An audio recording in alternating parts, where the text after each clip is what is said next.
అందరు ఎలా ఉన్నారు? నేను బాగున్నానండి. మా కాలనీలో కార్తీక వనభోజనాలు మొదలయ్యాయి. ఈ కార్తీక మాసంలో ప్రతి అందరూ వనభోజనాలకు వెళ్తుంటారు కదండి. మీలో ఎంతమంది కార్తీక వనభోజనాలకు వెళ్ళారో నా కామెంట్ బాక్స్లో తప్పకుండా తెలియజేయండి. అలాగే ఫుల్ వీడియో ఈ కింద లింక్ ఇస్తాను, చెక్అవుట్ చేయండి. మన తెలుగు రాష్ట్రాల్లో కార్తీక మాసం వచ్చిందంటే పండగే పండగ కదండి.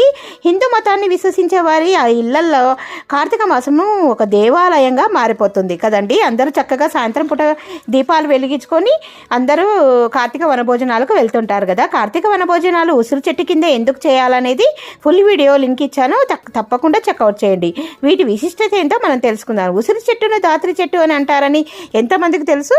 మన కామెంట్ సెక్షన్లో తెలియజేయండి. ఈ విధంగా భోజనాలు రెడీ అయ్యాక పిల్లలకి గేమ్స్ పెట్టారండి, మ్యూజికల్ చైర్స్ పెట్టారు. అలాగే పెద్దవాళ్ళకు కూడా మ్యూజికల్ చైర్స్ పెట్టాడు.